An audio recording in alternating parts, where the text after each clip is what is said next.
Yes, good morning guys! At ito na nga, since I mentioned earlier na leg exercises ang gagawin natin today. Siyempre, sasamahan tayo ng isa sa mga fitness coach dito sa Fitness 8, si Coach Jai. Good morning, Coach Jai! Good morning po. Ayun, good morning. Coach, bati po tayo sa ating mga viewers. Hello po, good morning po. Ayun, Coach Jai. Si Coach Jai ang magtuturo po sa atin ng mga leg exercises. At huwag na nating patagalin, Coach. Ano po ba yung unang exercise na ituturo niyo po sa akin today? First exercise natin, so dito tayo sa squat rack. Okay. Okay. Starting position natin dito, one thumb, Okay.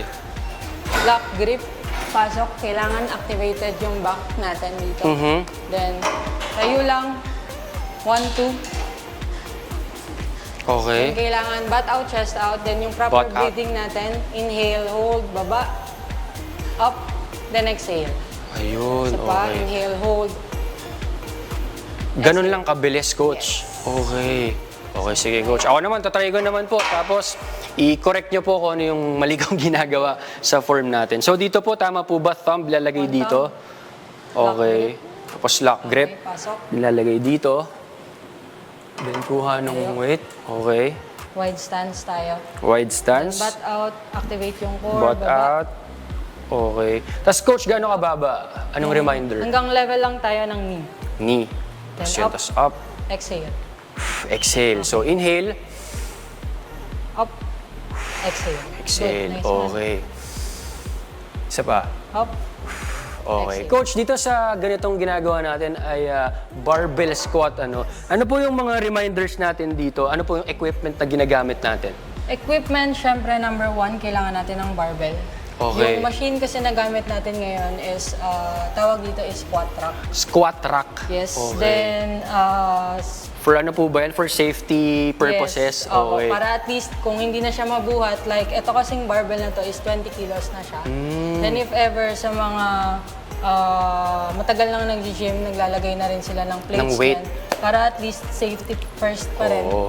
Kung Kasi- hindi na nila mabuhat, upo na lang para hindi sila mabagsakan. Okay. ng Ayun yung advantage ng squat rack kasi may Yes. safety na feature dito.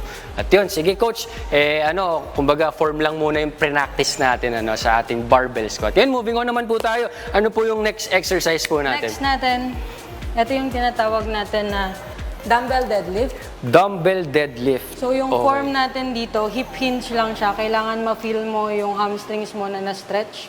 Okay. Then, try natin ng may dumbbell. Okay. Sige Coach, demo niyo po. Execution natin dito, control.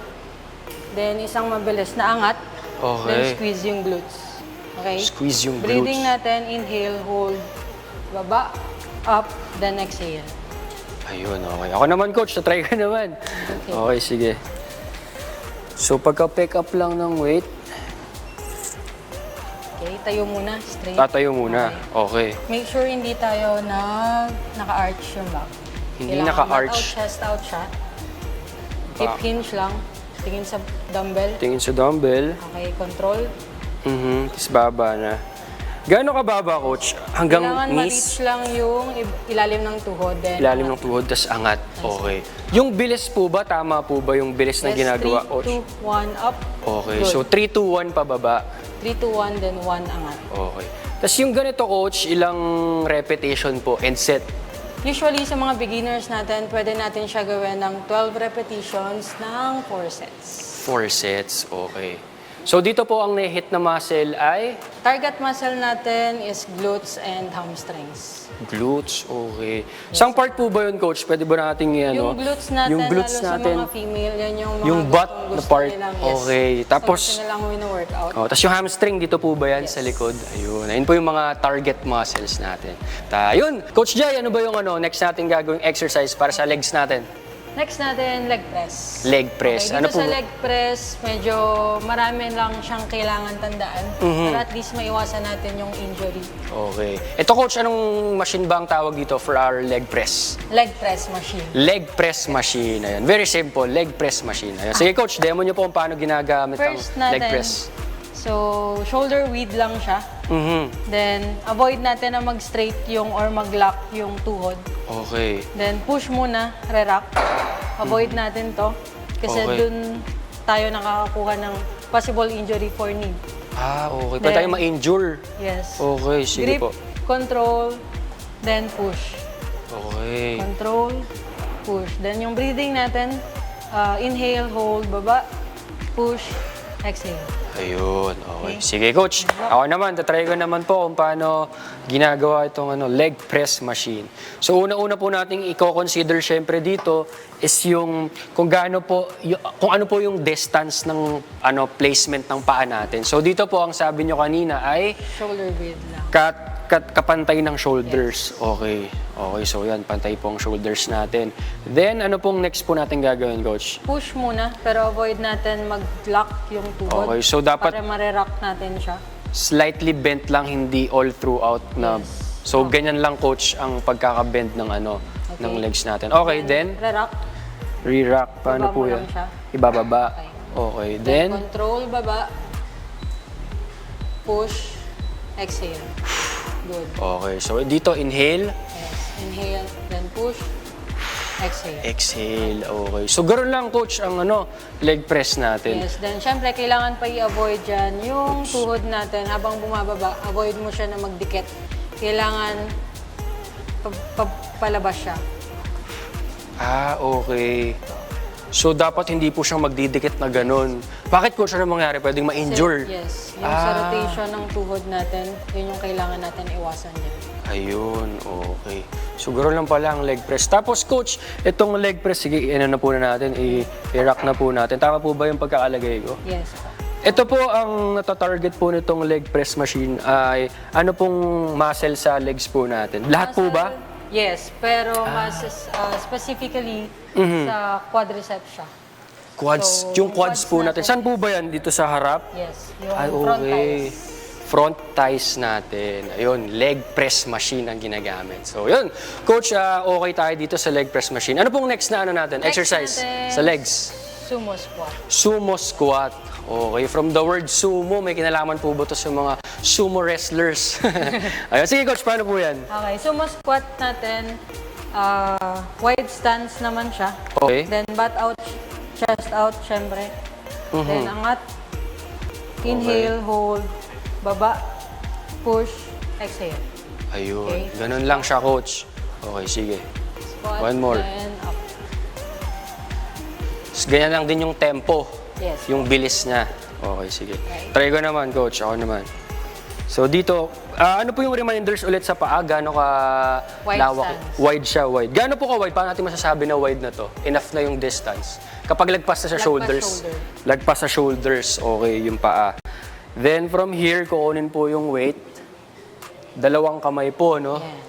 Tapos avoid din natin mag-arch yung back para at least maingatan natin yung lumbar part. Okay. So butt out, chest out siya. Chest out. Then inhale, hold, baba. Up, then exhale. Yes. Okay, so ganun lang. Inhale, Exhale. exhale dito. Okay. Eh, coach, ayun, ito po yung question natin lagi ulit. Ilang repetitions and sets po nito? Same, for beginners natin, pwede natin siya gawin ng 4 sets, then 12 repetitions. 12 repetitions. And yung tempo, ganito lang po, ano? Yes. Okay. So, sa sumo squats naman, coach, anong muscle ang tina-target po nito? Buong ano po Muscle ba? target natin sa sumo squat more on inner thighs than glutes. Inner thighs naman. Okay. So, ang inner thighs, dito banda, coach, no? Inner thighs. And ano po, glutes. Glutes. Sa butt natin. No? Hindi lang pala isang muscle lang natatarget niya. Okay. Yun, salamat po Coach Jai. Ang dami nating natutunan today ng mga leg exercises. Kanina kapag barbell squat tayo, nakapag dumbbell, deadlift, leg press, and sumo squat. Coach, yun, sa mga lang, kaunting fitness tips lang, syempre, when it comes to leg exercises, baka may pwede po kayong i-share.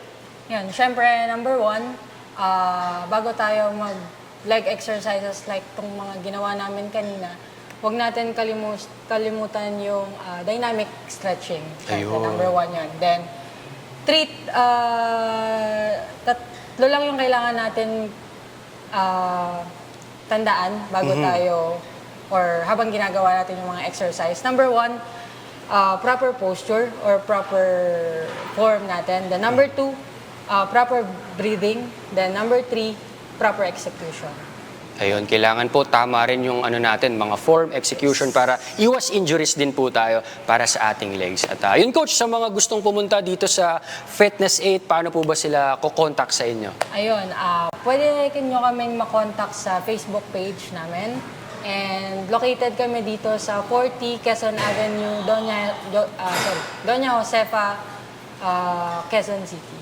Ayun, kukontak lang po sila sa mga social media pages po nila kung gusto nila maging member dito sa Fitness 8. At ayun po, maraming salamat po Coach Jai sa mga pag-share po ninyo sa mga leg exercises. At I hope marami pong natutunan ng ating mga kasangbahay. At ayun guys, kung dito itutuloy lang namin yung mga kaunting exercises namin para ma-practice namin yung form.